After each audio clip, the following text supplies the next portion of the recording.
Vocês sabem por que mapas hexagonais são utilizados em games? Se não, fica aí que até o final desse vídeo eu vou te explicar o porquê. Mas para utilizá-los na Unity, nós precisamos misturar algumas técnicas que usamos quando estamos desenvolvendo um game em 2D, também com técnicas 3D. Mas inicialmente o que você precisa fazer é criar um projeto 3D e dar um nome a ele. A partir do momento que você criar, e aqui eu já tenho o projeto criado, ele vai aparecer nessa tela. Bom, o segundo passo é instalar os pacotes necessários. Então você vem em Window, Package Management, Package Manager, certo? Dentro de Unity Registry, você vai procurar por Tile. E aí você vai baixar os dois pacotes, 2D Tilemap Editor e o 2D Tilemap Extras. O Extras adiciona algumas outras funcionalidades ao Tilemap Editor. Perfeito. Sem esses dois pacotes, nós não conseguiremos atingir o nosso objetivo. Beleza. Então, a partir do momento que você instalar, e a instalação acontece quando aparece o botão Remove aqui, por exemplo, ó, e também aparece aqui o sinalzinho de V. Beleza, então aqui os pacotes estão instalados. Nós precisamos pegar os assets. E os assets para esse projeto eu estou utilizando do site da Kiney, kiney.nl. Existem vários assets que nos ajudam a criar exemplos muito bonitos e um deles é esse, que tem células hexagonais que vamos utilizar aqui no nosso game. A partir do momento que você fizer o download e ele vai te entregar um arquivo zip, pega esse arquivo zip e coloca lá na pasta do seu projeto. Aqui o meu projeto chama Unity Map. E você pode deszipar esse projeto aqui dentro e colocar dentro da pasta Assets. Se você fica um pouco confuso ainda com esses arquivos ou pastas da Unity, assista o meu vídeo onde eu faço um review da Unity em 10 minutos que você vai entender um pouco melhor isso. Mas dentro da pasta Assets, é todos os assets que a Unity enxerga. A partir do momento que essa pasta está lá dentro, você vai vê-la aqui dentro da Unity. Então aqui está o nosso Kiney Hexagon Kit. A versão original dela compreende outras pastas, uma FBX, uma OBJ e uma outra que eu confesso que eu não me recordo. Mas o que nós vamos precisar aqui é apenas da OBJ. Por quê? Quando você importa o OBJ, ele já traz um prefab com as texturas configuradas. É claro que nós recomendamos que você não mexa no arquivo original, no seu import. Então o que faremos aqui é criar prefabs, variações desses arquivos. Então crie uma pastinha chamada prefabs dentro dos seus assets, que nós vamos colocar essas variações aqui dentro. Lá na sua pasta OBJ Format, você vai ter que selecionar um a um todas as células hexagonais. Isso vai dar um pouquinho de trabalho, mas tenha paciência. São 51 modelos, então você faz rapidinho. Mas lembre-se que você não tem apenas células hexagonais, inclusive faltou uma, 52. Você tem props também, que são casas, barcos, entre outras coisas. Não selecione esses objetos, porque depois você não conseguirá encaixá-los dentro da sua grid hexagonal. Então só as grids hexagonais aqui, certo? Deixe os caminhos de fora, beleza. Arraste todos esses arquivos para a sua cena. E aí ele vai colocar todos empilhados.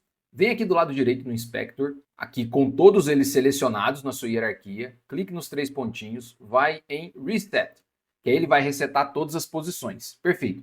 Agora, selecione a sua pasta Prefab e arraste os arquivos para dentro da pasta Prefab. Ele vai falar para você que ele vai criar variações, você usa o Create, e aí ele vai gerar arquivos pré-fabricados dos seus modelos originais. Veja que há uma certa diferença. Quando você seleciona um objeto que é .obj, ele tem uma série de informações a respeito do modelo, da animação, dos materiais e tudo mais. Este não é um prefab propriamente dito, é um arquivo .obj. Agora, se você for na sua pasta prefabs, você vai ter uma referência para o arquivo obj, mas ele vai ser um .prefab. Isso faz certa diferença na Unity. Agora você pode excluir todos esses arquivos da hierarquia e vamos configurar a nossa cena para funcionar como uma grid. Por quê? Olha só, se você arrasta um objeto para cá e tenta posicioná-lo de forma a ficar um ao lado do outro, você vai ter uma certa dificuldade. Por quê? Se você duplicar e mover em um determinado eixo, ok, você consegue acompanhá-lo. Mas no momento em que você movimenta no eixo Z, por exemplo, olha só, e colocar 1, ele começa a ter uma certa interseção. E esse formato traz uma certa dificuldade de posicionamento. Então, nós teríamos muito trabalho se tivéssemos que fazer manualmente o posicionamento de todas as células e ainda assim poderíamos criar uma certa imperfeição, alguns espaços entre elas, certo? Mas por nossa sorte, nós não precisamos seguir por esse caminho. O que vamos fazer agora com as ferramentas que baixamos quando criamos nosso projeto, que são as ferramentas de tilemap, é criar um tilemap. Então, clique com o botão direito, vem 2D Object, Tile Map, Hexagonal, Flat Top. Veja que ele já criou um grid aqui e ele já está configurado como hexagonal porque eu já tinha feito meus testes, mas deixa eu mostrar para você como ele vem originalmente. Olha só, perfeito. Essa é a versão original. Veja que a grid ela está um pouco estranha, né? Porque ela está perpendicular ao nosso horizonte. O que precisamos fazer é configurar para que ela fique paralela. Então, veja bem, quando você cria um tile map, ele cria dois arquivos, um grid e um tile map. No grid, o que faremos é, primeiro, definir o layout como hexagonal. Então, ao invés de retângulo, você coloca hexagonal. No cell Swizzle, aqui nós precisamos dizer como que os planos se organizam. Esse plano está organizado em X, Y, Z. O que nós queremos, na verdade, é que como o Y é para cima, e estamos trabalhando num ambiente 3D, o que nós fazemos é, o nosso chão normalmente é em X e Z. Então você precisa selecionar a segunda opção, X, Z, Y. Naturalmente, as nossas células agora estão dispostas paralela ao horizonte. Perfeito. Aqui no Tile Map, nós precisamos também mudar a orientação, porque para posicionar os objetos não é mais X e Y, é X e Z. Perfeito, agora nós temos um Tile Map e um grid bem configurado. A partir de agora nós estamos aptos a posicionar os elementos. Veja bem, o que precisamos é abrir o Tile Palette. Aqui no meu caso ele já está aberto, você vai ver um botão aqui do lado direito inferior dentro da cena, ou você pode vir em um Window 2D Tile Palette. E aí você vai abrir esta janelinha, certo? Ela vai ficar destacada, você pode posicioná-la onde você achar melhor. O Tile Map Extras nos dá algumas brushes diferentes. E uma delas é o Game Object Brush. Esse Game Object Brush permite com que nós utilizemos os grids apenas como referência. E aqui, olha só, dentro dessa lista de Game Object, nós podemos selecionar o que queremos. Então eu vou começar pelo mato aqui, o Grass, esse arquivo Grass. Então eu vou arrastar o Grass para cá, para o Game Object. E veja que vou selecionar o meu Paint e começar a pintar o meu mapa hexagonal. Perfeito. Ah, se eu quiser colocar algumas árvores, eu preciso trocar o prefab. Então agora eu coloco o Grass Forest, só que ele não consegue pintar por cima. O que você precisa fazer é apagar as zonas que você, utilizando a borracha, apagar as zonas que você quer colocar a floresta, voltar aqui para o brush, pintar a floresta. Beleza. E assim você pode fazer com todas as outras células hexagonais. Então aqui pode ser uma areia, e obviamente que elas têm algumas distinções de tamanho e tudo mais, e você precisa estar ciente de como você vai organizar esses elementos. Então aqui eu vou criar o meu cenário e assim por diante.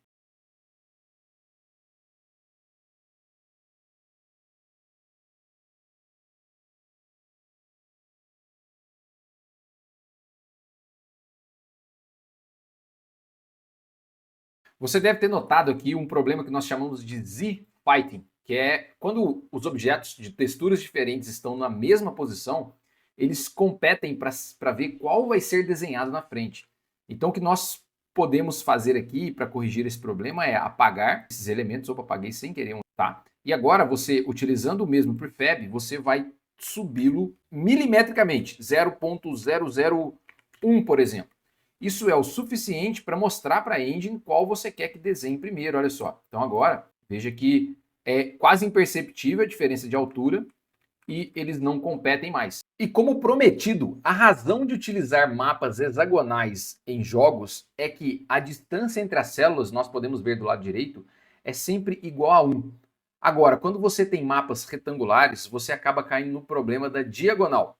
Porque se você observar o vetor aqui preto e o vetor laranja, você vai ver que eles possuem distâncias iguais, mas a diagonal não.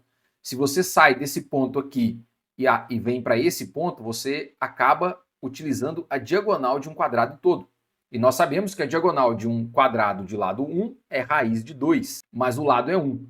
Portanto, você em mapas hexagonais você não tem esse problema. As distâncias são sempre iguais. E essa é a beleza de utilizar mapas dessa natureza. Eu espero que você tenha gostado desse vídeo. E se você quiser continuar assistindo outros vídeos, assiste esse conteúdo aqui, que eu tenho certeza que você vai gostar. E também, se ainda não se inscreveu, olha só, clica nesse botão aqui, certo? Vejo você, um abraço, valeu!